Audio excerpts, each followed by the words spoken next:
இயேசு கிறிஸ்துவ நாமத்தினால் அழைக்கப்பட்ட சகோதர சகோதரிகள் அனைவருக்கும் மாலை வணக்கத்தை தெரிவித்துக் கொண்டு இன்றைக்கான காணொளிக்கு நம்ம போலாங்க. இன்னைக்கு நம்ம பார்க்க போகின்ற தலைப்பு என்னன்னு பாத்தீங்கன்னாக்கா, நம்மளுக்கு உடல் ஆரோக்கியமா இருக்கணும் இல்லைங்களா? ஸோ அதுக்கு நிறைய எக்ஸர்சைஸ், டயட் இதெல்லாம் நம்ம ஃபாலோ பண்றோம். அதே மாதிரி மனசும் ஆரோக்கியமா இருக்கணுங்க. அந்த மனநிலை ரொம்ப ரொம்ப ஆரோக்கியமா இருக்கணும். ஸோ அத பத்தி வேதம் என்ன சொல்லுது அப்படின்றத பத்தி நம்ம பார்க்குறோங்க. 9 விஷயங்கள் பார்க்க போறோம் இல்லைங்களா? Bible on mental health. So இன்னைக்கு இது சரியா இல்லாதனால தான் நெறைய பேர் டிப்ரஷன், ஆங்ஸைட்டி ஏராளமான பிரச்சனைகள் வருதுங்க. ஹார்ட் இஷ்யூஸ் வருது இல்லைங்களா? நர்வஸ் வீக்னஸ் வருது, பக்கவாதம் வருது. இந்த மாரி சொல்லிட்டே போலாம். காரணம் என்னன்னாக்கா, மனசு வலிமையா இல்ல. சின்ன விஷயத்துக்கெல்லாம் ரொம்ப டென்ஷன் ஆயிட்டு, ஹைப்பர் டென்ஷன் ஆயிட்டு, இந்த மாரி ஏராளமான மென்டல் இஷ்யூஸ் நெறைய பேருக்கு இருக்குதுங்க. இப்ப வேதம் இத பத்தி என்ன சொல்லுது? எப்படி நம்போ மனநிலைய ரொம்ப ஆரோக்கியமா வச்சுக்கலாம் அப்படின்றத நம்ம பார்க்கலாம். முதலாவது தேவன் எப்போதுமே புரோக்கன் ஹார்ட்டட் கிட்ட நியரா இருக்கிறாருங்க. இல்லைங்களா? உடைந்த உள்ளங்கள் கிட்ட அருகில் தேவன் இருக்கின்றார். நம்ம கிட்ட தூரமா இல்லங்க. நெறைய டைம் நம்ம லைஃப்ல பிரச்சனை வரும்போது தேவன் எங்க இருக்கிறாருன்ட்டு யோசிக்க கூடாது. பக்கத்துல தான் இருக்கிறாரு. நம்ம கண்ணீரியாவையும் பார்க்கிறாருங்க. நமக்கு உதவி செய்ய ரெடியா இருக்கிறாருங்க. எங்கேயோ தூரமா இருக்கிறாரு அப்படின்னு யோசிக்க கூடாதுங்க. ஏன்னா நம்மளே தேவனுடைய ஆலயமா இருக்கிறதுனால தேவன் எப்போதுமே நம் அருகில் இருக்கின்றாருங்க. அவரோட பரிசுத்த ஆவி நமக்குள்ள இருக்கும்போது நம்ம பயப்பட வேண்டியது இல்லை. பலனுள்ள ஆவியை தான் தேவன் நமக்கு கொடுத்திருக்கிறாருங்க சகோதர சகோதரி. இதை நம்ம மறந்துடக்கூடாது. சோ தேவன் இதன் மூலியமா நமக்கு என்ன சொல்றாருனாக்கா, நான் உன் கூட இருக்கிறேன்ப்பா, நீ பயப்படாது. எதற்காக நீ பயப்படுற? பிரச்சனை எல்லாருக்கும் வரும். ஆனா நான் உன் அருகில் இருக்கும்போது நீ எதை பத்தி கவலைப்படாதன்ட்டு நமக்கு அவர் உணர்த்துறாருங்க. இதை எப்போதுமே நம்ம ரிமைண்டரா வச்சுட்டே இருக்கணும். இல்லைங்களா? நம்ம மைண்ட்ல இதை ஆழமா வச்சுக்கணுங்க. தேவன் கூட தான் இருக்கிறாரு. எங்க அப்பா நான் பேசுறத கேட்கிறாரு. எனக்கு உதவி செய்யறாரு. நான் யாரை கண்டும் பயப்பட தேவையில்லை. எனக்கு உதவி அவர்கிட்ட இருந்து வருது அப்படின்ட்டு. சங்கீதம் 34:18 சாம் சாப்டர் 34:18 கர்த்தர் இருதயம் உடைந்தவர்களுக்கு அருகிலும் மனம் நொறுங்கினவர்களை ரட்சிக்கிறவருமாய் இருக்கின்றார். பாத்தீங்களா? யார்கிட்ட அருகில் இருக்கிறாருங்க? இதயம் உடைந்தவர்கள்ட்ட ரட்சிக்கிறதுக்கு அருகில் இருக்கிறாருங்க. ஆவியில நொறுங்குண்டவங்கள்ட்ட அருகில் இருக்கின்றார். இன்னைக்கு நிறைய பேருக்கு இந்த பிரச்சனை இருக்குதுங்க. நைட்ல தூங்குறதுல இல்லைங்களா? காரணம் என்னன்னாக்கா, அவங்க கிட்ட இருக்கின்ற ப்ராப்ளம்ஸ், வீட்ல இருக்கிற பிரச்சனை இல்லைங்களா? ஓவர் திங்கிங் இதனால தூக்கம் வர்றது இல்லைங்க. ஆனா தேவன் கூட இருக்கிறார். அதை நம்ம மறந்துடக் கூடாது. அவரு பிரத்யேகமா என்ன சொல்றாருங்க, இந்த மாதிரி இருக்கிறவங்க கிட்ட தான் நான் கூட இருப்பேன் அப்படின்றாரு. இல்லைங்களா? ஏன்னா டாக்டர் யாருக்கு தேவைங்க? நோயாளிங்களுக்கு தான் தேவை. இயேசு கிறிஸ்துவ என்ன சொல்றாருங்க, நான் பிணியாளிகளுக்காக தான் வந்திருக்கிறேன், ஆரோக்கியமா இருக்கிறவங்களுக்காக வரல அப்படின்றாரு. சங்கீதம் 147:3 சாம் 147:3 இருதயம் உடைந்தவர்களை அவர் சுகப்படுத்தி அவர்களின் காயங்களை கட்டுகிறார். பாத்தீங்களா? இதயம் உடைந்தவர்களை சுகப்படுத்தி காயத்தை கட்டுறவர் தான் நம்மளுடைய தேவன். சும்மா விடுறது இல்லைங்க. இப்போ தாவீதுக்கு கூட ஏராளமான ஆங்ஸைட்டி இஷ்யூஸ் இருந்துச்சு இல்லைங்களா? நிறைய பிரச்சனைகள் இருந்துச்சுங்க. சவுல் மூலியமா ப்ராப்ளம் வருது. தேவன் கூடவே இருந்தாருங்க. ஒரு கரடி வருது, அதை ஜெயிக்கிறாருங்க. ஒரு சிங்கம் வருது. இந்த மாதிரி ஏராளமான ப்ராப்ளம்ஸ் அவரோட லைஃப்ல வருதுங்க. ஆனாலும் தேவன் அவர் கூட இருக்கிறத அவர் உணர்றாருங்க. அவரோட ஜெபத்தை தேவன் கேட்கிறாருங்க. அவருக்கு ஒரு புது பலன் தராருங்க. அவரோட நம்பிக்கையை தேவன் பலப்படுத்துகிறார். அவருக்கு ஒரு நம்பிக்கையின் நிச்சயத்தை காட்டுறாருங்க. ஒரு வழியை தேவன் காட்டுறாருங்க. அவருக்கும் ஆங்ஸைட்டி இருக்குது. தேவனோட பிள்ளைகளுக்கு என்னங்க கஷ்டம் வராது, துன்பம் வராது, பிரச்சனைகள் வராதுன்னு நம்ம நினைக்க கூடாதுங்க. தேவனோட பிள்ளைகள் தான் அதிகமா வருமே. ஆனால் தேவன் கூட இருப்பார். இல்லைங்களா? இயேசுவே என்ன சொல்றாருங்க, என் நிமித்தம் உங்களுக்கு எல்லா ப்ராப்ளம்ஸும் வரும். நீங்க திகையாதீங்க. நான் உங்க கூட உலக முடிவு பரியந்தமே இருப்பேன்னு சொல்லிட்டாருங்க. சார்ல்ஸ் ஸ்பர்ஜன் ரொம்ப பெரிய ஊழியக்காரங்க அந்த காலகட்டத்துல. அவருக்குமே என்ன இருந்துச்சுன்னாக்கா, டிப்ரெஷன் ப்ராப்ளம் இருந்துச்சுங்க.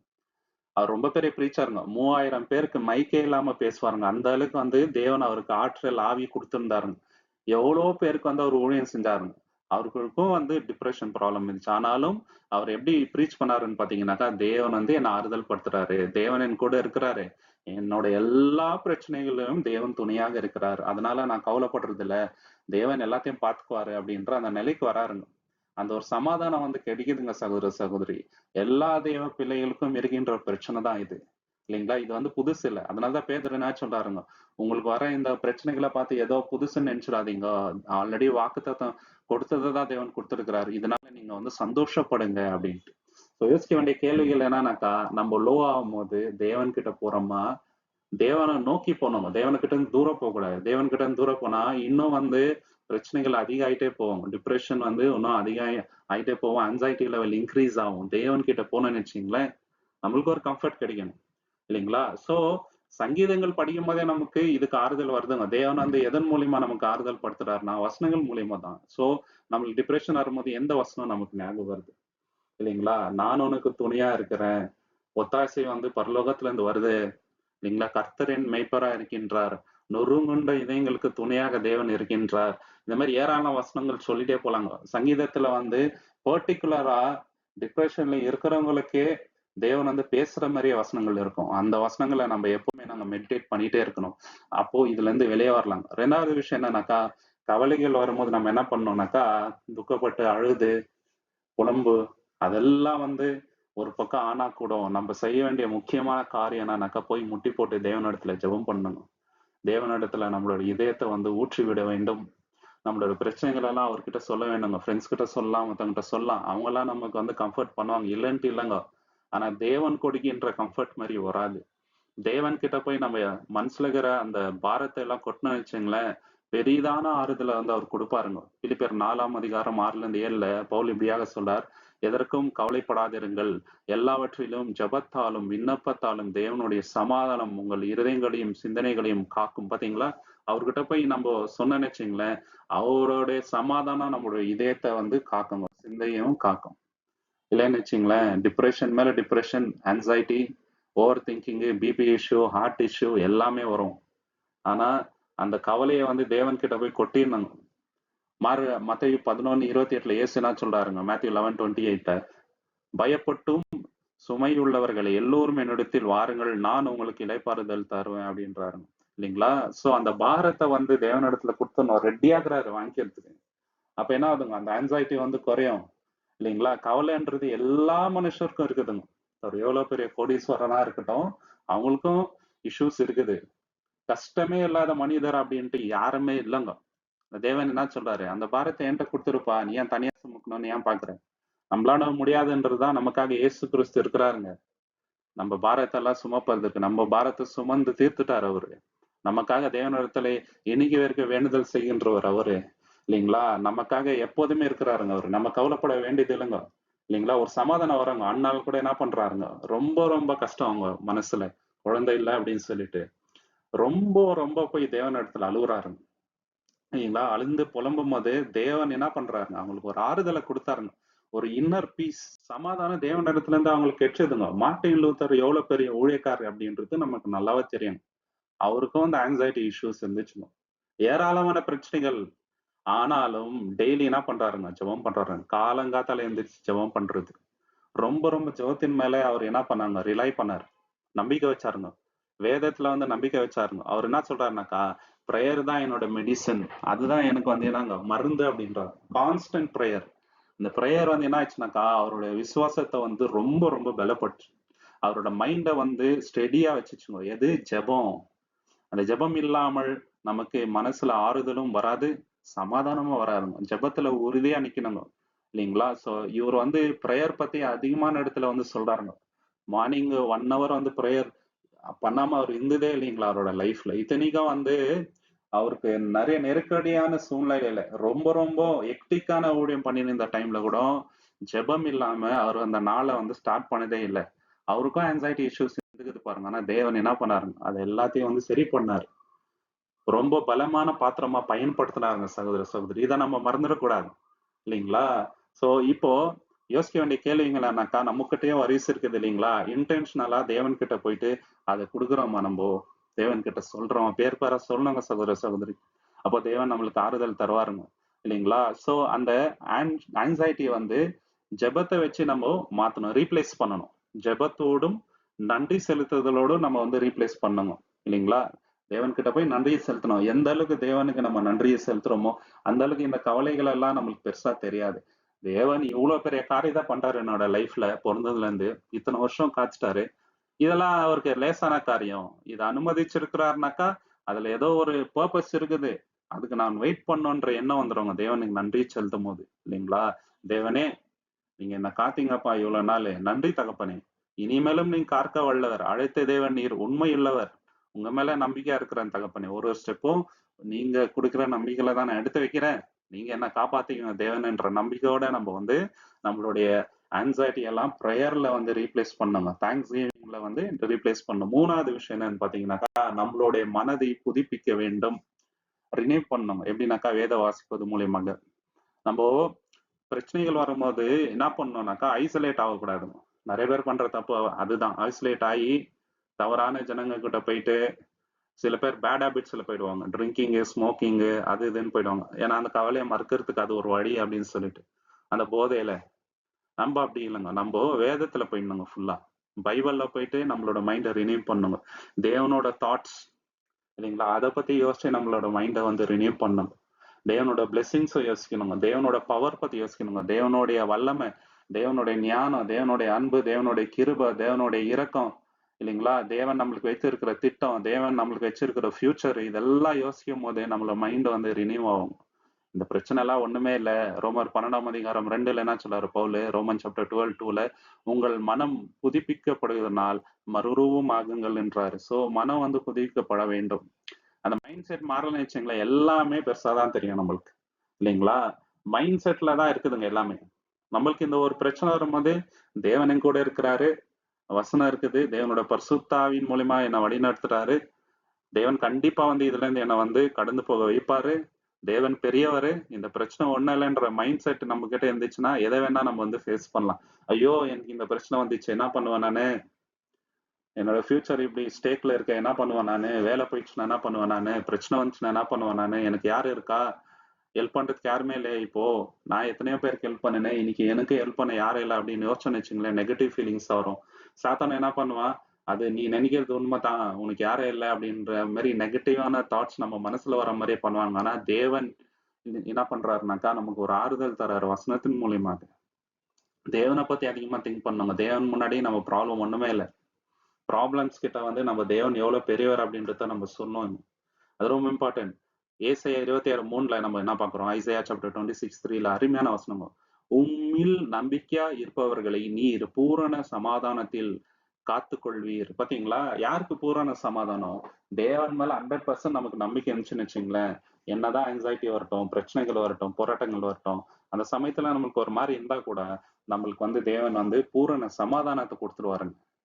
அந்த சமாதானம் வந்து இந்த உலகத்துல யாருமே தர முடியாதுங்க. தேவன் மட்டும் தான் தர முடியும். எலியாவோட எக்ஸாம்பிள நம்ம வந்து பார்க்கலாங்க. இல்லீங்களா? அவருக்கும் வந்து சில பிரச்சனைகள் லைஃப்ல இருந்துச்சு. அவரு என்ன சொல்லிறாருனாக்கா, "என்னோட உயிர எடுத்துருங்க தேவனே. என்னால தாங்க முடியல. போதும்பா" அப்படின்னுறாரு. அப்போ தேவன் என்ன சொல்றாரு? "உனக்கு மட்டும் இல்லப்பா. நெறைய பேருக்கு இந்த மாரி இருக்கிறாங்க. இவ்ளோ தீர்க்கதரிசிகள் இந்த ஊர்ல இருக்கிறாங்க. நான் அவங்களையும் பாதுகாத்துட்டு இருக்கிறேன்" அப்படின்னு சொல்லிட்டு அவருக்கு ஒரு ஆறுதல குடுக்குறாருங்க. இல்லீங்களா? ஒரு ஜென்டில் வாய்ஸ் மூலியமா வந்து தேவன் பேசுறாருங்க. அவரோட பெர்ஸ்பெக்டிவ வந்து தேவன் சேஞ்ச் பண்றாருங்க. அவரோட பலத்த வந்து ரினியூ பண்றாரு தேவன். இல்லீங்களா? அவருக்கு யோசிச்சு பார்க்குறாரு. ஓ! இத்தன பேரு தேவன் வந்து இதே ப்ராப்ளம் இருக்கிறாங்களா? தேவன் அவங்களையும் வழிநடத்திட்டு இருக்கிறாரா? அதெல்லாம் வந்து உணர வந்துருதுங்க அவருக்கு. நம்மளுக்கு ப்ராப்ளம் வரும்போது நம்மளுக்கு அப்படிதான். எனக்கு மட்டும் தான் இந்த பிரச்சனை அப்படின்ற மாரி மைண்ட் செட் வந்ததுங்க. அப்படி இல்லங்க. நம்மளோட அதிகமான பிரச்சனை இருக்கிறவங்களும் இருக்கிறாங்க. நம்மளோட கம்மியான பிரச்சனைகளும் இருக்கிறாங்க. ஆனா பிரச்சனையே இல்லாம யாருமே இல்லங்க. இல்லைங்களா? ஆனா எல்லாரையும் தேவன் வந்து வழி நடத்துறாரு. எல்லாத்துக்கும் ஒரு பர்ப்பஸ் இருக்குது சகோதர, சகோதரி இல்லைங்களா? அத நம்ம மறந்துடக்கூடாதுங்க. அகஸ்டின்னு இருக்கிறாருங்க. அவரு ஒரு ஊழியக்காரர். அவருக்கும் வந்து ஏராளமான இன்னர் நெகட்டிவ் ஃபீலிங்ஸ் வந்து இருந்துச்சுங்க. ஆனா அவரு இத எப்படி வந்து டிரான்ஸ்ஃபார்ம் பண்றாருன்னு பார்த்தீங்கன்னாக்கா, பைபிள வச்சுதாங்க. பைபிள் படிக்க படிக்க என்ன ஆகுதுனாக்கா, அந்த நெகட்டிவ் ஃபீலிங்ஸ் எல்லாம் அவரோட லைஃப்ல இருந்து போதுங்க. ஒரு சமாதானம் வருது லைஃப்ல. ஒரு கிளாரிட்டி கிடைக்குதுங்க. வேதம் வாசிக்கும்போது, ஏன் பிரச்சனை நம்ம லைஃப்ல வருது? தேவன் ஏன் அத அனுமதிச்சிருக்கிறாருன்னு தெரியும். அத விட்டுட்டு உட்கார்ந்துட்டு அழுதுட்டு இருந்துட்டு நெகட்டிவா யோசிச்சுன்னு இருந்தா, ஒரு இதுவும் வராதுங்க நம்ம லைஃப்ல. இன்னும் நம்ம வந்து நெகட்டிவான ஒரு பெர்சனா தான் மாறுமே தவிர, நம்மளோட ஹெல்த் தான் ஸ்பாயில் ஆகுமே தவிர, அதனால எந்த ஒரு ப்ராஃபிட்டும் கிடையாது. இல்லைங்களா? யோசிக்க வேண்டிய கேள்வி என்னன்னாக்கா, நம்ம வந்து ரீப்ளேஸ் பண்றோமா அந்த நெகட்டிவ் ஃபீலிங்ஸ வேதத்த வச்சு? இல்லைங்களா? வசனம் வந்து என்னோட திங்கிங் பேட்டர்ன வந்து சேஞ்ச் பண்ணுதா? பைபிள் வந்து நம்ம படிக்கிறோம் இல்லைங்களா? அது நம்மளோட பெர்ஸ்பெக்டிவ வந்து சேஞ்ச் பண்ணும். இந்த உலகத்த பத்தி நம்ம யோசிக்கிற விதம், பிரச்சனைய நம்ம எப்படி பார்க்கிறோம்ன்ற அந்த விதம், அது வந்து பைபிள் நம்மளோட மைண்ட வந்து சேஞ்ச் பண்ணும். அப்படி சேஞ்ச் பண்ணலன்னு வச்சுங்களேன், நம்ம வந்து பைபிள சரியான விதத்துல படிக்கலன்னு அர்த்தம். இல்லைங்களா? ஏன்னா அவ்ளோ கைடன்ஸ் வந்து தேவன் தராருங்க சகோதர, சகோதரி. 4வது விஷயம் என்னன்னு பார்த்தீங்கன்னாக்கா, நம்ம வந்து மத்தவங்களோட பாரத்த வந்து சுமக்க வேண்டும். இல்லைங்களா? நம்மளுக்கு ஒரு பிரச்சனை இருக்கும், மத்தவங்களுக்கும் இருக்கும். நம்ம என்ன பண்ணணும்னாக்கா, அவங்களுக்கு சரியான அட்வைஸ் குடுக்கணும். எப்பவுமே வந்து நம்போ ஒரு சமூகமா இருக்கிறோம். ஒரு சபையாக இருக்கிறோம். இல்லையா? சோ இந்த சபைக்குள்ள நம்ம இருக்கும்போது, நம்மளுக்கு ஒரு தேவன் என்ன பண்றாருங்க, ஆறுதல் குடுக்குறாருங்க. கலாத்தியர் 6:2 ஒருவருடைய சுமைகளை மற்றவர் சுமருங்கள். இப்ப நம்ம தனியா இருக்கிறோம்னு வச்சுக்கங்களேன், சபைய கூடுதல் பண்ணாமலே, யார் ஆறுதல் குடுப்பா? இல்லைங்களா? இப்ப நம்ம வீட்ல வந்து ஒரு டெத்தே ஆயிடுச்சுன்னு வச்சுக்கோங்க. இப்போ நம்ம சபையில இருந்தோம்னு வச்சுக்கங்களேன், அவங்க வீட்ல கூட டெத் ஆயிருக்கும் முன்னாடி. அவங்க வந்து நம்மளுக்கு ஆறுதல் தரும்போது, நம்மளுக்கு ரொம்ப பெரிய கம்ஃபர்ட் கிடைக்குங்க. ஏன்னா, அந்த ஸ்ட்ரகிள் அவங்க ஃபேஸ் பண்ணி அதுலருந்து அவங்க வெளிய வந்திருக்கிறாங்க. நம்ம சபையிலே எவ்வளோ பேர் அப்படி இருக்கிறாருங்க. இல்லைங்களா? சின்ன வயசுலயே வந்து பிள்ளைகள பறி கொடுத்தவங்க, இல்லைங்களா? கணவன இழந்தவங்க, அவங்க எல்லாருமே எவ்வளோ கஷ்டத்துல இருந்து வெளிய வந்திருப்பாங்க. காரணம் தேவன் மேல அவங்க வச்சிருந்த விசுவாசம் தாங்க. அத வந்து நம்மளுக்கு அவங்க சொல்லும்போது, எவ்வளோ சமாதானம் நம்மளுக்கு கிடைக்கும். ஒரு கம்ஃபர்ட் கிடைக்கும். தேவன் இவரையும் இவ்வளவு நல்லா வழிநடத்தி இருக்கிறாரு. இவ்வளவு பெரிய லாஸ கூட இவங்க வந்து ஏத்துக்கினாங்களே. தேவன் என்ன மட்டும் கைவிட்டுருவாரா? அப்படின்னு சொல்லிட்டு நம்ம அந்த மைண்ட் வரங்க. ரோமர் 12:15 அழுகிறவர்களோட அழுங்கள் பாத்தீங்களா? அழுதுட்டு இருக்கிறவங்க கூட நம்ம போய் அழுவணும். அப்பதான் வந்து லைஃபோட மீனிங்கே நம்மளுக்கு தெரியும். டெத் வீட்ல தான் அந்த மீனிங்கே நம்மளுக்கு தெரியுது. லைஃபோட அர்த்தம் எதுக்காக வாழ்ந்துட்டு இருக்கிறோம், பர்பஸ் என்னன்ட்டு அங்கதான் தெரிஞ்சுங்க. இப்ப யோபோட 3 நண்பர்கள் வராங்க, வந்து உட்கார்ந்துட்டு இருக்காங்க அவருக்கு முன்னாடி எதுவுமே பேசாம. ஈவன் தான் அவங்க எதுவுமே பேசலன்னா கூட அவருக்கு ஓரளவுக்கு கம்ஃபர்ட் அந்த டைம்ல கிடைச்சிருக்கும். அட்லீஸ்ட் எனக்கு ஃப்ரெண்ட்ஸாவது வந்திருக்கிறாங்களே அப்படின்ற மாதிரி ஒரு கம்ஃபர்ட். அப்படியே அவர் தனியா இருந்தா இன்னும் கொஞ்சம் கஷ்டம் வந்திருக்குங்க. ஒரு சின்ன ஆறுதல் கிடைக்குதுங்க. அதுக்கப்புறம் நெகட்டிவா பேசுறாங்க அது வேற. ஆனா பேசாம கொஞ்ச நேரம் உட்காந்துட்டு இருந்தாங்க பாருங்க. அப்போ அவருக்கு அட்லீஸ்ட் என்னோட ஃப்ரெண்ட்ஸாவது என்ன தேடி வந்திருக்கிறாங்களே இந்த சமயத்துல அப்படின்ட்டு ஒரு ஆறுதல் அவருக்கு உள்ளுக்குள்ள வந்திருக்கிறாங்க. சரிங்களா? ஆதி சபையில கிறிஸ்தவர்கள் என்ன பண்ணாருங்க, விதவைமாருங்க, சிக்கா இருக்கிறவங்க, ரொம்ப ரொம்ப கஷ்டத்துல இருக்கிறவங்கள அதிகமா போயிட்டு விசிட் பண்றது, அவங்களுக்காக ஜெபம் பண்றது இதெல்லாம் அதிகமா பண்ணியிருக்கிறாரு. ஏன்னா ஆதி சபையில கூட நம்ம பாக்குறோம் 7 பேரை வந்து நியமனம் பண்றாங்க. எதற்காகனாக்கா விதவைங்களுக்கு சாப்பாடு சரியா போகணும் அப்படின்றதுக்காக. சோ இந்த மாதிரி இருந்தாருங்க இல்லைங்களா? ஒருத்தரோட பாரத்தை இன்னொருத்தர் சுமக்கணும். சோ இப்படி பண்ணும்போது ஆன்சைட்டில இருந்து நம்ம வெளியே வரலாங்க. யோசிக்க வேண்டிய கேள்விகள் என்னன்னாக்கா, ஆனஸ்டா வந்து மத்தவங்கள்ட்ட நம்மளுடைய ஸ்ட்ரகிளை பத்தி பேசுறோமா? நம்மளோட கஷ்டத்தை வந்து நம்மளுக்குள்ளே வச்சுக்க கூடாதுங்க. இல்லைங்களா? நம்ம வந்து சில பேரை ரொம்ப ரிலை பண்ணுவோம் இல்லைங்களா? யாராவது ஒருத்தராவது நம்ம லைஃப்ல இருப்பாருங்க. க்ளோஸ் ஃப்ரெண்டு, க்ளோஸ் சகோதர, சகோதரி. அவங்க கிட்ட சொல்லலாம். இந்த மாதிரி பிரச்சனை இருக்குது அப்படின்னும் போது, அவங்க நம்மளுக்கு வந்து சரியான கைடன்ஸ் வந்து குடுப்பாருங்க. இல்லைங்களா? சோ அதே மாதிரி நம்மளும் மத்தவங்களுக்கு ஹெல்ப் பண்ணணும். மத்தவங்களோட கம்ஃபர்ட் நம்ம வாங்கிறது மட்டும் இல்ல, நம்மளும் வந்து மத்தவங்களுக்கு வந்து பாசிட்டிவா பேசி அவங்கள ஊக்கப்படுத்த வேண்டும். இது தேவன் நமக்கு சொல்லிக் கொடுத்திருக்கிற விஷயங்க சகோதர, சகோதரி.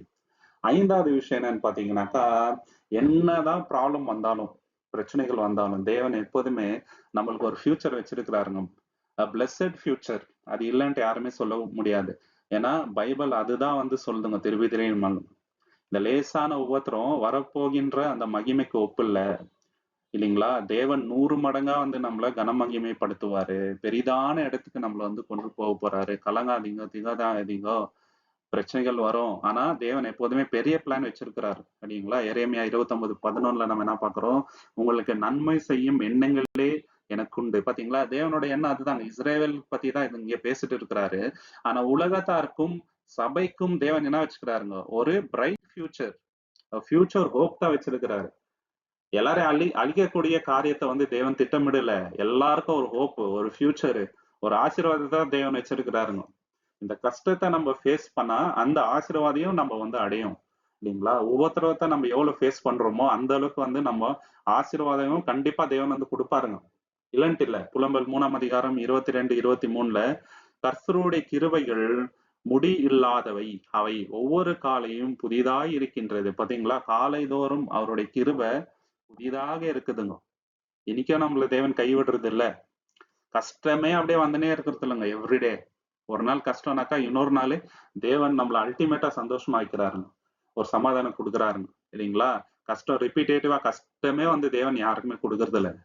இதை நம்ம உணர்ந்து பார்க்கலாங்க. எரேமியா வந்து புலம்பல் எழுதுறாரு இல்லைங்களா? அந்த நாடே வந்து கஷ்டத்துல இருக்குதுங்க. ஒரு கிரீஃப் இருக்குது, சாரோ இருக்குது. ஆனாலும் தேவன் என்ன சொல்றாரு? உங்களுக்குன்னு ஒரு ஹோப் வச்சிருக்கிறேன்ப்பா, கவலைப்படாதீங்க. அதுவும் எழுதுறாருங்க அவரு. இல்லைங்களா? இதுல வந்து அவங்களுக்கு ஒரு திட நம்பிக்கை வந்துச்சு. தேவன் இதுல இருந்து நம்மள கடந்து போக வைப்பாரு. 70 வருஷம் அடிமையா இருந்தாங்க. அதுக்கப்புறம் ஒரு ரிலீஃப் கொடுத்தாருங்க. கோரி டென் பூம் அப்படின்ட்டு ஒரு சகோதரி இருக்கிறாங்க. இவங்க நிறைய பேருக்கு உதவி செய்றாங்க இல்லைங்களா? ஒழிச்சு வைக்கிறாங்க. எந்த காலகட்டத்துலனாக்கா, ஹிட்லர் வந்து யூதருங்க மேல ரொம்ப கொடூரமா இது பண்ணிட்டு இருக்கும்போது, இவங்க என்ன பண்றாருங்க, நிறைய பேர ஒழிச்சு வைக்கிறாருங்க, யூதருங்கள. இது வந்து அவங்களுக்கு தெரிஞ்சுட்டு, இவங்கள வந்து போயிட்டு கான்சன்ட்ரேஷன் கேம்ப்ல போட்டுட்டு இது பண்றாருங்க. ஸோ இவங்க லேட்டரா வந்து மெசேஜ் ஷேர் பண்றாருங்க. என்ன சொல்றாங்கன்னாக்கா, ஒரு நம்பிக்கை வந்து இருந்துச்சு. என்னதான் வந்து நானுங்க கான்சன்ட்ரேஷன் கேம்ப்ல இருந்தா கூட, தேவன் வந்து இதுலருந்தும் நம்மள வந்து விடுவிப்பார் அப்படின்ற ஒரு நம்பிக்கை எனக்கு இருந்துச்சு. ஏன்னா வேதத்துல வந்து அவ்வளவு நம்பிக்கை வந்து தேவன் நம்மளுக்கு குடுத்திருக்கிறாரு. அதனால வந்து எனக்கு திட நம்பிக்கை இருந்துச்சுன்னு அவங்க சொல்றாங்க. பாத்தீங்களா? சோ அந்த மாதிரி வந்து நம்ம இருக்கணுங்க சகோதர சகோதரி. சோ பிரச்சனை வரும்போது தேவனுடைய நம்பிக்கைங்களை நம்ம யோசிக்கிறோமா? தேவனோட வாக்கு தத்தங்களை வந்து நம்ம வந்து மெடிடேட் பண்றோமா?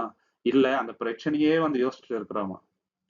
திரும்பி திரும்பி வந்து ரிமைண்ட் பண்ணிட்டே இருக்கணுங்க. தேவன் வந்து நமக்கு பெரிதான ஆசீர்வாதத்தை வைத்திருக்கின்றார். நம்ம பயப்பட தேவையில்ல அப்படின்றது இல்லைங்களா? சோ நம்ம வந்து எப்போதுமே தேவன் நம்மளுக்கு வைத்திருக்கிற ஆசீர்வாதத்தை பத்தி திங்க் பண்ணும்போது மனசு ரொம்ப லேசாயிடுங்க. இல்லைன்னு வச்சுங்களேன், மனசு ரொம்ப பாரமாவே இருக்கும். சோ நம்மளோட மைண்ட்ல அது இருக்குது மெயின். 6வது விஷயம் என்னன்னு பாத்தீங்கன்னாக்கா, இயேசு கிறிஸ்துவுக்கு என்ன இருந்துச்சுங்க? டிஸ்ட்ரெஸ் வந்துச்சு. அவருக்கும் வந்து சாரோ வந்துச்சுங்க. எந்த அளவுக்கு அவரு துக்கமா இருந்தாருன்னு நீங்க பாத்தீங்கன்னாக்கா, மத்தேயு 26:38 மேத்யூ 26:38 என் ஆவி மரணம் வரை மிகுந்த துக்கமாய் இருக்கிறது. பாத்தீங்களா? உயிர் போற லெவலுக்கு நாங்க அவர் வந்து துக்கமா இருக்கிறாரு. இல்லைங்க. அந்த அளவுக்கு வந்து சாரோ இருந்துச்சுங்க. சும்மா மேலோட்டமா உயிர் இருக்கிற மாதிரி இருக்காது. ஆனா, அவர் அந்த லெவல்ல போயிட்டாருங்க. அந்த அளவுக்கு வந்து டிஸ்ட்ரெஸ் அவர் மனசுல வந்துச்சு. எபிரேயர் 4ஆம் அதிகாரம் 15ல நம்ம அருமையான வசனம் பார்க்கிறோம். அதனாலதான் இயேசு கிறிஸ்து நமக்காக பரிந்து பேசுறாருங்க. நம்மளோட வீக்னஸ் எல்லாம் அவர் அறிவார். எந்த அளவுக்கு வீக்கா நம்ம இருக்கிறோம் அப்படின்னு சொல்லிட்டு எபிரேயர் 4:15 ஹீப்ரூஸ் 4:15 நம்முடைய பலவீனங்களுக்கு இறங்காத பிரதான ஆசாரியர் நமக்கு இல்லை. பாத்தீங்களா? அவர் இறங்குகிறார். ஏன்னா அவரும் அந்த பாடுகள் எல்லாம் அனுபவித்தார். ஒரு டிப்ரெஷன்னா என்ன? ஓவர் திங்கிங்னா என்ன? ஒரு மனுஷனுக்கு வந்து கவலை வந்தா எந்த லெவல்ல வந்து அவங்க போவாங்க அப்படின்றது அவருக்கு நல்லாவே தெரியுங்க. அதனாலதான் நமக்காக பரிந்து பேசுறாரு, பரிதவிக்கின்றார் இல்லைங்களா? சோ அவருக்கு வரும்போது அவர் என்ன பண்றாருனாக்கா, அவங்க ஒரு அப்போஸ்தலன்ஸ் எல்லாம் தனியா இருக்க வச்சுட்டு போய் ஜெபம் பண்றாருங்க. அவர் மனதை தேவனிடத்துல போய் ஊற்றுறாருங்க. அப்ப என்ன ஆகுது? அவரோட வேர்வை வந்து ரத்த துளி மாரி வருது. அந்த அளவுக்கு வந்து அவருக்கு மனசுல கஷ்டம் வந்துடுச்சுங்க சகோதர சகோதரி. இயேசு கிறிஸ்துக்கு இந்த நிலைமை வருதுன்னா, அப்ப நம்மளுக்கு வராதுங்களா? இல்லையா? சோ நெறைய வந்து போதகருங்க என்ன பண்றாங்கன்னாக்கா, அந்த காலத்துல இந்த ஒரு விஷயத்த தான் எக்ஸாம்பிளா சொல்லி, நம்ம வந்து டிப்ரஷன்ல இருந்து எப்படி வரணும் அப்படின்றதுக்கு இது ஒரு எக்ஸாம்பிளா காட்டுறாங்க. ஏன்னா, அது வந்து ஜெபம் எப்படி பண்ணணும் அப்படின்றதுக்கு ஒரு அடையாளங்க. நம்ம டிப்ரஷனுக்குள்ள போனா, நமக்கு வந்து அந்த ஓவர் திங்கிங் வரும்போது, எப்படி தேவனிடத்துல போய் ஜெபம் பண்ணணும் அப்படின்றதுக்கு இது ஒரு மாடல். இயேசு கிறிஸ்து பண்ணது. இதனால நெறைய பேர் என்ன ஆயிடுச்சுனாக்கா, அவங்களோட விசுவாசம் வந்து வளர்ந்ததுங்க. ஸ்ட்ரென்தன் ஆயிடுச்சுங்க. இயேசு கிறிஸ்து இது செய்து காட்டுறாருங்க. யோசிக்க வேண்டிய கேள்வி என்னன்னு பாத்தீங்கன்னாக்கா, நமக்கு வந்து காயங்கள் ஏற்படும்போது, ஹானஸ்ட்டா தேவனிடத்துல போயிட்டு, நம்ம அத எல்லாத்தையும் கொட்டுறோமா? இல்லைங்களா? இல்ல ஜனங்க மேல ட்ரஸ்ட் பண்றோமா? இல்ல நம்ம போய் ஜெபம் பண்றோமா? இது ரொம்ப ரொம்ப முக்கியங்க. ஜெபம் தான் வந்து எல்லா விஷயத்துக்கும் மருந்துங்க. ஹானஸ்ட்டா என்ன பண்ணணும்? நம்ம காயங்கள தேவனிடத்துல போய் காட்டணுங்க. அது ரொம்ப ரொம்ப முக்கியங்க. 7வது விஷயம் என்னன்னு பாத்தீங்கன்னாக்கா, ஓய்வுன்றது தேவன் நம்மளுக்கு கொடுத்திருக்கிற முக்கியமான பரிசு. Rest is God's gift. ஏன்னா, நெறைய சமயங்கள்ல நமக்கு மனசு கொஞ்சம் பாரமாகும்போது, கொஞ்சம் போய் தூங்கிட்டு வந்தோம்னு வச்சுக்கங்களேன், அதுலேருந்து கொஞ்சம் ரிலீஃப் நமக்கு வந்து கிடைக்குதுங்க. இந்த மாரி பைபிள்ல கூட சில பேர் பண்ணியிருக்கிறாங்க. 1 ராஜாக்கள் 19ஆம் அதிகாரம் 5, 6ல நீங்க பார்த்தீங்கன்னாக்கா, எலியா வந்து போய் தூங்கிறாரு. அப்ப வந்து என்ன ஆகுது, ஒரு தேவதூதர் வந்து அவர்கிட்ட பேசி அவருக்கு வந்து ஆறுதல் தராருங்க. இல்லைங்களா? யாத்திராகமம் 33:14லயே தேவன் என்ன சொல்றாருங்க, என்னோட பிரசன்னம் உங்களுக்கு முன்னாட போவும். நான் உங்களுக்கு வந்து இளைப்பாறுதல் தருவேன் அப்படின்றாரு. இல்லைங்களா? சோ இளைப்பாறுதல் வந்து தேவன் நம்மளுக்கு கொடுக்கிற விஷயம். இந்த ஸ்லீப்ன்றது தேவன் நம்மளுக்கு கொடுத்திருக்கிற முக்கியமான மெடிசன். இல்லைங்களா? சில ப்ராப்ளம்க்கு வந்து நம்ம ஒண்ணுமே பண்ண முடியாதுங்க. தேவனிடத்துல போய் ஜெபம் படுத்தலாங்க. ஏன்னா தேவன் எல்லாத்தையும் பார்க்கலாங்க. ஒரு எக்ஸ்ட்ரீம்க்கு அப்புறம் நம்மளால எதுவுமே பண்ண முடியாது. தேவன் தான் அவருடைய கிரியைகளை காட்ட முடியும். எலிஜாக்கும் அப்படிதான் ஆயிடுச்சு இல்லைங்களா? தேவன் அவருக்கு வந்து ஒரு விஷயத்த வந்து உணர வைக்கிறாருங்க. அவர் ஸ்லீப் பண்றாரு. அப்புறம் ஃபுட் குடுக்குறாங்க. திருப்பி தூங்குறாரு. அதுக்கப்புறம் என்ன ஆகுதுங்க, அவருக்கு கொஞ்சம் அவருக்கு ஆறுதல் கிடைக்குதுங்க. இந்த மானஸ்ட்ரீஸ்லலாம் என்ன பண்றாங்கன்னு பார்த்தீங்கன்னா, இன்னைக்கு வரைக்கும் ஸ்லீப்க்கு ரொம்ப ரொம்ப இம்பார்ட்டன்ஸ் குடுக்குறாருங்க. ஏன்னா, எந்த அளவுக்கு நம்ம நல்லா தூங்குறோமோ, அந்த அளவுக்கு நம்மளுடைய மென்டல் ஹெல்த் நல்லா இருக்குங்க. நெகட்டிவ் ஃபீலிங்ஸ் எல்லாம் கம்மியாகுங்க. சோ நம்ம செய்ய வேண்டியது என்னன்னு பார்த்தீங்கன்னாக்கா, கரெக்ட்டான டைம்ல வந்து தூங்கணுங்க. இல்லைங்களா? தூக்கத்துக்கு இம்பார்ட்டன்ஸ் குடுக்கணும். அது ரொம்ப நல்லதுங்க. நம்மளோட மென்டல் ஹெல்த்துக்கு ரொம்ப ரொம்ப முக்கியம் ஸ்லீப்பு. இந்த ஸ்லீப் டிஸார்டர்னால தான் நெறைய பேருக்கு BP, heart trouble, nervous weakness எல்லாமே வருது. இல்லைங்களா? மென்டலா ரொம்ப ரொம்ப டிப்ரஷன் ஆயிடுறாங்க. ஸ்லீப்பிங் பேட்டர்ன் கரெக்ட்டா இருக்கணும். இல்லைங்களா? ஸோ, நம்ம வந்து இந்த என்டர்டெயின்மென்ட், மொபைல் அதிகமா பார்க்குறது, தேவையில்லாத விஷயங்களெல்லாம் ஈடுபாடு காட்டாம, ஏர்லியா வந்து சாப்பிட்டுட்டு, பைபிள் படிச்சு, ஜெபம் பண்ணி, இல்லைங்களா? தேவன துதிச்சு பாட்டு பாடி நம்ம வந்து தூங்குனோம்னு வச்சுக்கங்களேன், தேவன் நிச்சயமாக சமாதானமா ஒரு ஸ்லீப் நமக்கு தருவாருங்க. 8வது விஷயம் என்னன்னு பார்த்தீங்கன்னாக்கா, நம்மளுக்கு கவலைகள் வரும்போது, தேவன துதிச்சு பாட்டோம்னு வச்சுக்கங்களேன், நம்ம மனசு கொஞ்சம் லேசாகுதுங்க. இல்லைங்களா? ஸோ தாவீது என்ன பண்றாரு, சவுலுக்கு வந்து ஒரு ப்ராப்ளம் வந்ததுங்க. இல்லைங்களா? ரொம்ப பாதிக்கப்படுறாரு சவுலு. அப்போ இவர் போய் அந்த மியூசிக் வாசிக்கும்போது, அவருக்கு ஒரு இளைப்பாறுதல் வந்து கிடைக்குது. 1 சாமுவேல் 16:23ல. ஸோ மியூசிக்ல வந்து தேவன் அந்த ஹீலிங் பவர் வந்து வைத்திருக்கிறாருங்க. எந்த மாரி மியூசிக்னாக்கா, உலகத்தரமான மியூசிக் இல்லங்க. காட்லி மியூசிக், காட்லி சாங்ஸ். அதுல வந்து நமக்கு ஏராளமான நன்மைகள் உண்டுங்க. தேவன துதிக்கலாம், தேவன உயர்த்தலாம்.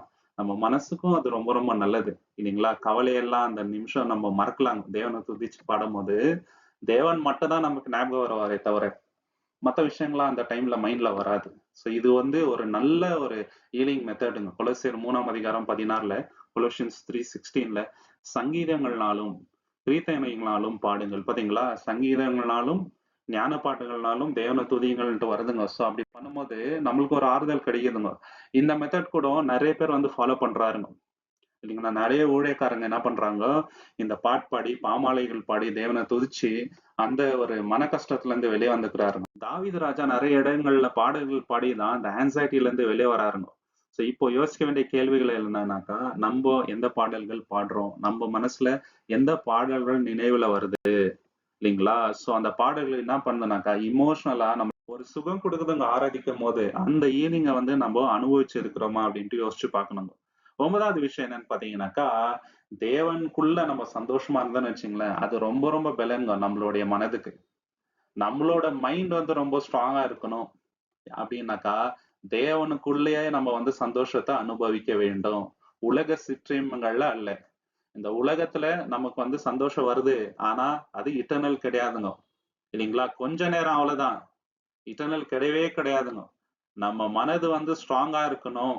பாசிட்டிவான பெர்சனா நம்ம இருக்கணும்னாக்கா, நம்ப தேவனுக்குள்ள தான் சந்தோஷத்த அனுபவிக்கணும். யோசிச்சு பார்க்கலாங்க. நம்மகிட்ட நல்லா பணம் இருக்கலாம், வசதி இருக்கலாம், நல்ல ஃப்ரெண்ட்ஸ் இருக்கலாம், வீட்ல எல்லாமே நல்லா தான் இருக்கலாங்க. ஆனாலும் ஏதாவது ஒண்ணு குறைவா தான் தெரியும். காரணம் தேவனுக்குள்ள நம்ம சந்தோஷத்த அனுபவிக்க தவறினால். தேவனுக்குள்ள நம்ம சந்தோஷப்பட்டோம்னு வச்சுக்கங்களேன், நமக்கு எதுவுமே குறைவா தெரியாது. எல்லாமே பாசிட்டிவா இருக்கும். இல்லீங்களா? கஷ்டம் வந்தா கூட தேவன் என்ன பார்த்துக்குவாரு. தேவனுக்குள்ள நான் சந்தோஷமா இருப்பேன். பவுல் என்ன பண்றாருங்க ஜெயில்ல, சந்தோஷமா இருங்கன்றாருங்க. ஜெயில்ல இருக்கும்போது அவர் வந்து அந்த வசனத்த எழுதுறாருங்க. இல்லீங்களா? சந்தோஷமா தான் இருந்தாரு அவரு. அந்த நம்பிக்கை எப்படி வருதுனாக்கா, அந்த சந்தோஷத்த தேவன் கிட்ட மட்டும் தான் தேடுறாங்க. வேற எங்கேயுமே தேடலங்க. நெகேமியா 8:10ல கர்த்தருடைய சந்தோஷம் உங்கள் பெலன். பாத்தீங்களா? கர்த்தருடைய சந்தோஷம் தான் நம்மளுடைய பெலன்ங்க. சங்கீதம் 16:11ல உம்முடைய சந்நிதியில் பூரண சந்தோஷம் உண்டு. நம்மளுடைய சந்தோஷம் எங்க இருக்குதுங்க? தேவனுடைய சன்னதியில மட்டும் தான். வேற எங்கேயுமே கிடைக்காது. இஸ்ரேல் ஜனம் நீங்க பாத்தீங்கன்னாக்கா, பாபிலோன் அடிமையா இருக்கிறாருங்க. அடுத்து வந்து மீடோ பெர்ஷியன் கிங்டம் அவங்கள வந்து ரூலிங் பண்றாங்க. சைரஸ் ராஜா அவங்களுக்கு விடுதலை குடுக்கும்போது, இஸ்ரேலுக்கு வராங்க. அப்போ ரொம்ப ரொம்ப துயரத்துல இருக்கிறாருங்க. இல்லீங்களா? அப்போ தேவனுடைய வார்த்தைய கேட்க அவங்க கேதர் பண்ணும்போது நெகேமியா அந்த வார்த்தைய சொல்றாருங்க. தேவனுக்குள்ள இருக்கிற சந்தோஷம் தான் நம்மளுடைய பெலன். வேற எதுலயுமே கிடையாதுன்னு சொல்லிட்டு அவங்கள ஊக்கப்படுத்துறாரு. நம்மளுக்கு வேற எங்கேயுமே சந்தோஷம் இருக்கக்கூடாதுங்க. தேவனுக்குள்ள இருந்தோம்னு வச்சுக்கோங்க, நம்மளோட மென்டல் ஹெல்த் 100% ஸ்ட்ராங்கா இருக்கணும். இப்ப கோரி 10 பத்தி ஆல்ரெடி நான் சொன்னேன் இல்லீங்களா? கான்சன்ட்ரேஷன் கேம்ப்ல அவங்களுக்கு அவ்ளோ ட்ராமா இருந்த போதிலும், அவங்க என்ன சொல்றாங்க தெரியுங்களா? நான் அத எல்லாத்தையும் எப்படி அனுபவிச்சேனாக்கா, என்னோட சந்தோஷம் வந்து தேவனுக்குள்ள இருந்துச்சு. இயேசு கிறிஸ்துக்குள்ள இருந்துச்சு. அதனால தான் விசுவாசமா நான் இருந்தேன். கொடூரமான இடங்க. திருப்பி அதுலேருந்து வெளியில உயிரோட வர முடியுமான்னு தெரியாது. ஏன்னா, அவ்ளோ பேர வந்து சாவடிச்சாங்க. ஆனா இந்த அம்மா என்ன சொல்றாங்க? நான் நம்பிக்கையா இருந்தேன். ஏன்னா, என்னோட சந்தோஷம் இயேசு கிறிஸ்துக்குள்ள இருந்துச்சு அப்டின்ட்டு சொல்றாருங்க. இப்போ நம்மளுடைய சந்தோஷம் எங்க இருக்குது? யோசிச்சு பார்க்கணுங்க. உலக சிற்றின்பங்கள்லயா? இல்ல பிளஷர்ஸ்லயா? இதுல சந்தோஷம் இல்லங்க. தேவனுக்குள்ள மட்டும் தான் சந்தோஷம். சோ நம்மளோட மென்டல் ஹெல்த்துக்கு சிறந்த மெடிசின் என்னன்னாக்கா, தேவனுக்குள்ள உள்ள சந்தோஷமா இருப்பதுங்க. தேவன் தாமே இந்த வசனங்கள ஆசீர்வதிப்பாராக. உங்களுக்கு இந்த காணொளி பிடிச்சிருந்தா லைக் பண்ணுங்க, ஷேர் பண்ணுங்க, சப்ஸ்கிரைப் பண்ணுங்க. தேவனுடைய சித்தம் இருந்தால் கூடிய சீக்கிரம் இன்னொரு காணொளியில நம்ம எல்லோருமே சந்திக்கலாம். Thank you so much. Amen.